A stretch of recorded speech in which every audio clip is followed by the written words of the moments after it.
রিক্সা battery চালিত রিক্সা সংগ্রাম পরিষদের আহ্বায়ক লিখন ভাইকে বক্তব্য রাখার জন্য অনুরোধ করছি। তারপরে চট্টগ্রামের লিডার আছেন সিদ্দিক ভাই, উনি বক্তব্য রাখবেন।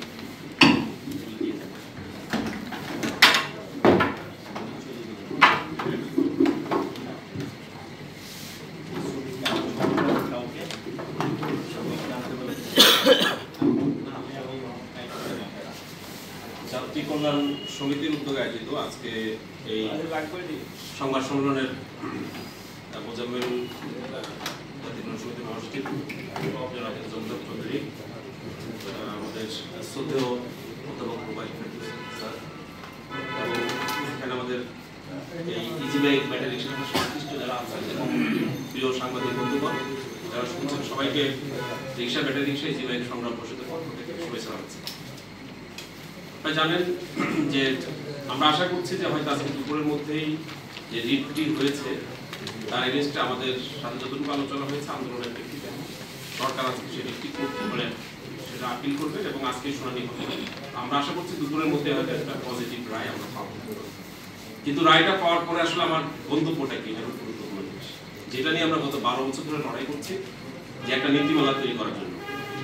সেই যে নীতিমালা, সেই নীতিমালাটা এখন সময় হয়তো কম, আমরা প্রচুর স্মারকলিপি দিয়েছি, তারা আমাদেরকে চিঠি দিয়েছে, আমরা তাদেরকে চিঠি দিয়েছি, আমরা সংসদীয় প্রস্তাব দিয়েছি। পরে এটা একটা নীতিমালা তৈরি হয়ে আজকে প্রায় 3-4 বছর এটা মানে ফাইল বন্দি হয়ে আছে, এই মিটিং হয় সেই মিটিং হয়, কিন্তু চূড়ান্ত হয় না। আমরা আশা করবো যে এই নীতিমালাটা ওদিনের শর্ট টাইম চূড়ান্ত হবে, এটা আমরা প্রত্যাশা করি। এবং এটা চূড়ান্ত হওয়ার মধ্যে দিয়ে আমরা মনে করি আমাদের যে অনেকগুলো কনফিউশন আছে, অনেকগুলো প্রশ্ন আছে, সেই বিষয়গুলো কিন্তু এর মধ্যে দিয়ে নিষ্পত্তি হতে পারে। কারণ যখন এখানে নিবন্ধন প্রক্রিয়া থাকবে, যখন এখানে লাইসেন্সিং প্রক্রিয়া থাকবে, যখন এখানে রুট পারমিটের প্রশ্নটা থাকবে, তখন স্বাভাবিকভাবেই কিন্তু কোনটা চলতে পারবে, কোনটা চলতে পারবে না, কোথায় চলতে পারবে, কোথায় চলতে পারবে না, বৈধ অবৈধ, কিন্তু এই পুরো বিষয়টা কিন্তু তখন ওখান থেকেই ডিল করা হবে। এবং নিশ্চয় একটা রেগুলেটরি বডি থাকবে, বিআরটি আছে, তার মাধ্যমে এটা স্থানীয় সরকার বা বিভিন্ন অর্ডার হতে পারে, সেটা হতে পারে। আমি এখানে একটি বিষয় বলতে চাই, কারণ আমাদের আর্থসামাজিক ব্যবস্থার সাথে কিন্তু এটা খুবই প্রাসঙ্গিক এবং সম্পর্কিত। প্রায় 60 লাখ আমরা বলছি এটার সাথে সরাসরি যুক্ত, এবং আমরা প্রায় সময় আমরা আপনাদের সামনে বলেছি এই 60 লাখ মানুষ আমাদের এখানে কিন্তু অর্থনীতিতে বিরাট কন্ট্রিবিউট করছে। আমরা 1000 টাকা আয় করলেও কিন্তু তারা, আমরা হিসাব করে দেখেছি, 2,16,000 কোটি টাকা প্রতি বছর তারা এখানে আমাদের ইকোনমিতে কন্ট্রিবিউট করছে।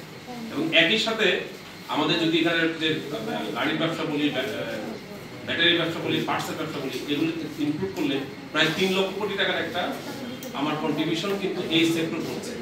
কর্মসংস্থানে সে ভূমিকা রাখছে, 3 কোটি পরিবার তার উপর নির্ভরশীল এবং ইকোনমিতে অবদান রাখছে।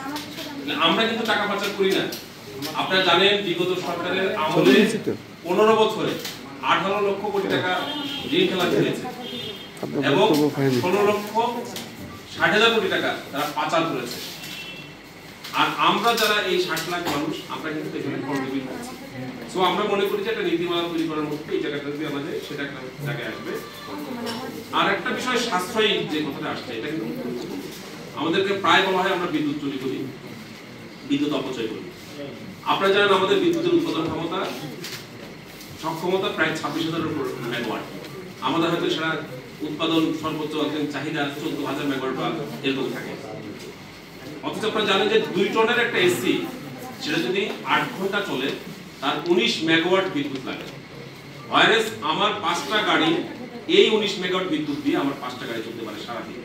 তাহলে 5টা গাড়ি মানে 5টা ব্যাটারি রিক্সা বাইক মানে কিন্তু 5টা পরিবার 30 জন মানুষ চলতে পারে। আর কোন একজন কর্মকর্তা অথবা কোন একজন ব্যবসায়ীর একটা রুমের 2 টনের একটা এসি চললেই কিন্তু সেই সমান চলে। ফলে এগুলো কিন্তু আমাদের হিসাব করতে হবে। তাহলে আমার যদি আর্থসামাজিক ব্যবস্থা চিন্তা করি তাহলে সেটা এটা একটা ব্যাপার।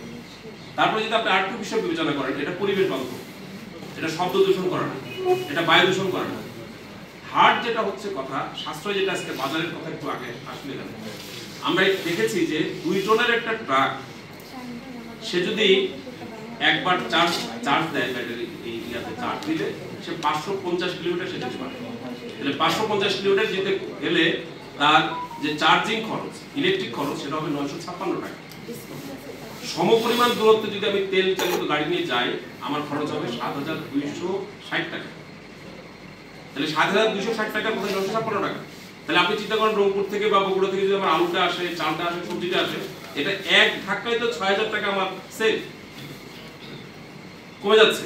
তাহলে কিন্তু আমাদের এটা বাজারের যে মানে সরবরাহ ব্যবস্থা, আমাদের যে পণ্যের মূল্য, এটাতে কিন্তু অনেক বড় প্রভাব পড়বে এবং একটা দাম কিন্তু এটা নিয়ন্ত্রণের মধ্যে আসতে পারে।